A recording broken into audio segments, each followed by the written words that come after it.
Welcome to the SAP HANA Academy. My name is Bob, and in this series of videos we'll be looking at SAP S4 HANA. In this video series we'll be looking at how to extend S4 HANA with external data. In this fourth video of the series we're going to look at configuring and using the SAP HANA Smart Data Integration file adapter. Please note that this video set shows certain features in the SAP HANA database which may require specific licenses even if you are using S4 HANA. If you are using your own S4 HANA system and are not using the S4 HANA trial, please contact your account executive or partner manager to see if you are licensed to use these SAP HANA database features. They are SAP HANA Smart Data Access, SAP HANA Smart Data Integration, creating a virtual table in SAP HANA, and creating a calculation view in SAP HANA. So in the previous few videos we looked at how we can connect S4 to Hive running on Hadoop. We do this via Smart Data Integration and Smart Data Access. So here's an example of a user called SHA user, and this is a virtual table which actually connects to Hadoop. How do we know? Because we're using the provisioning folder and we're using both Smart Data Integration with a data provisioning agent and of course Smart Data Access to connect to a remote Hive system running in Hadoop. This was my Hive system, so we've covered that in the previous 3 videos. What we're going to do now is assume that you might not be able to build your own Hadoop system, but you still want to go through the workshops, and so you want to be able to connect to a non-S4 data source. So we're going to choose the simplest example, which is connecting to a file. Now again, if you launch a new tab and you go to academy.sap.saphana.com, if you scroll to the bottom, what you'll see is we've got those SDI and SDQ videos. If you go into those videos, a lot of the concepts in this video will be covered within these 3 videos, which are file adapters part 1, 2, and 3. So how does the integration work using a file? Well, that connectivity exists within the SAP HANA Smart Data Integration via this SAP HANA data provisioning tool, as you can see here, which we've already looked at. So there's a few tasks we need to do. So firstly, we need to look at the file. So I'm going to go to my downloads folder, and I have the same file we used when we connected to Hadoop. So you can go and get this from the Dropbox. It's the same file. So what I'm going to do firstly is copy this file, and then I'm going to go to my D drive, and I'm going to create myself a new folder, and I'm going to call this folder _file format. We're just going to place all our content in a specific folder. Now this file is practically the same as the other file, apart from one thing. If I show you, what we've only included is it has a header. So the Hadoop file did not have a header. This one has airport code, name, state, city, lat long, and the airport service. So that's what you'll need to add again to your CSV file if you want to use this file format. So what does file format mean? Well, essentially it means if we make changes to the CSV, we can see those changes reflected within SAP S4 HANA using Smart Data Access and Smart Data Integration. So how do we set it up? Well, again, if I go to my USR and we go to SAP Data Prov, there's a folder called Agent Utilities. So we use this to create essentially a configuration file which describes the content of that CSV file. So how does it work? Well, we need to do a few things which we can execute in our command prompt. So I'm going to launch command prompt. And what I'm going to do is, firstly, I'm going to go to that folder. So if I go to the D folder and I go to USR and then go to SAP Data Prov, the Data Prov agents, and I go to the Agents Utilities folder. There we go, and I do a dir.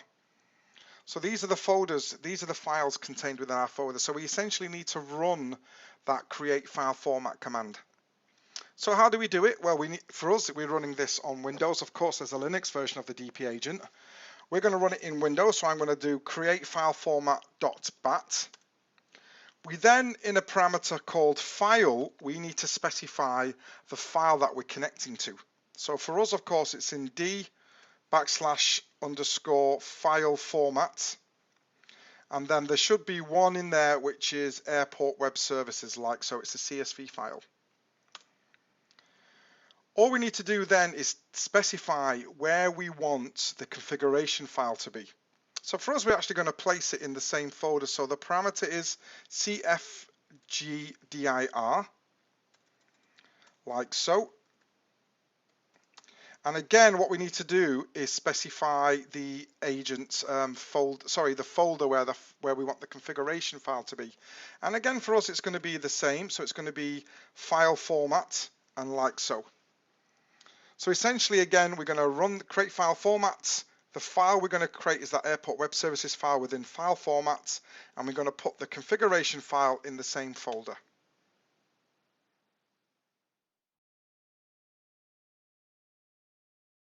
So it says writing CFG file to that folder. So if we go and have a look, we can shut down the command line and we go to file format. What you'll see now is a CFG file associated alongside the CSV. I'm going to open that with Notepad on the image, and you can see quite clearly it's just a file which describes the columns, the escape characters, the how we determine strings, so on and so forth, and where the file is. So that's the first step. The second step is to deal with security. So how do we do that? Well, we basically authenticate this file within the data provisioning agent using what's called a token, an access token. So how do we get that token? Well, firstly, we need to find out what is the access token for this specific machine and for this specific user. Now, it's very easy. All you need to do is launch a command prompt again, and you're going to use the following command, which is whoami/user. This is the token that you're going to use and you'll be prompted for when you create the remote data source. So now that we know the token and we've created the configuration file, as you can see, and we've got the CSV, we need to go back to our data provisioning agent, and of course we need to register the adapter. So if I look for the file adapter, we'll register that adapter. It will register the adapter. Of course, we're going to look here for yes. We can see it's registered. And we just need to do some small configuration. So if I go to the configure option, and then we click on configure and we select our preferences, what we need to do essentially is just specify what those folders are. So for us, it's the file format folder. So you do this within adapters, and we need to choose our specific adapter, which is the file format.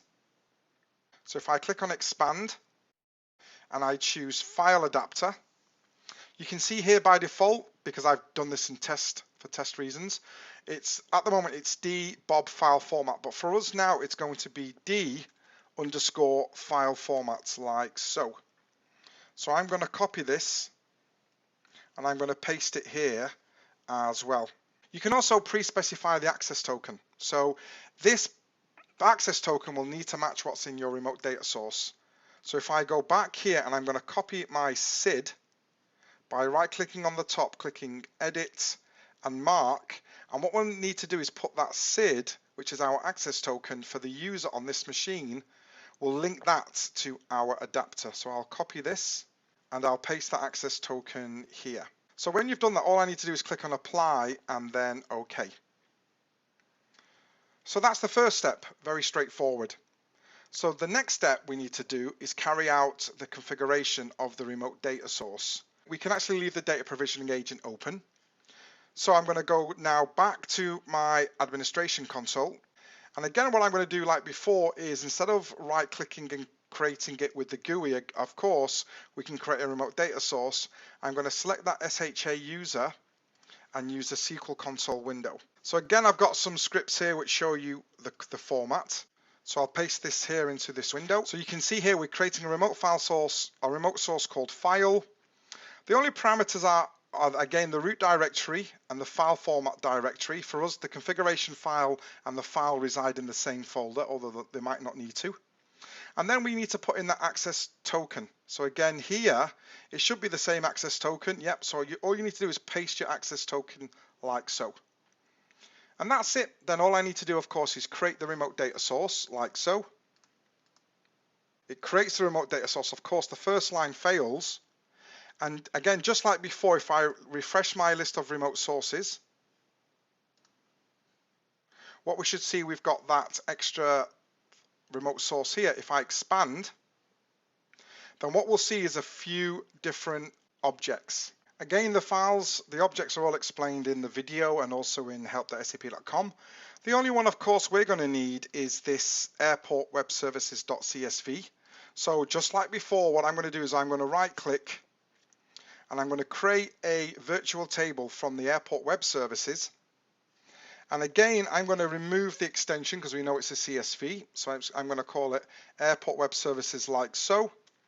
And again, I'm going to place it in the SHA user schema. We can see it's created. And just like before, the last step, of course, is to test.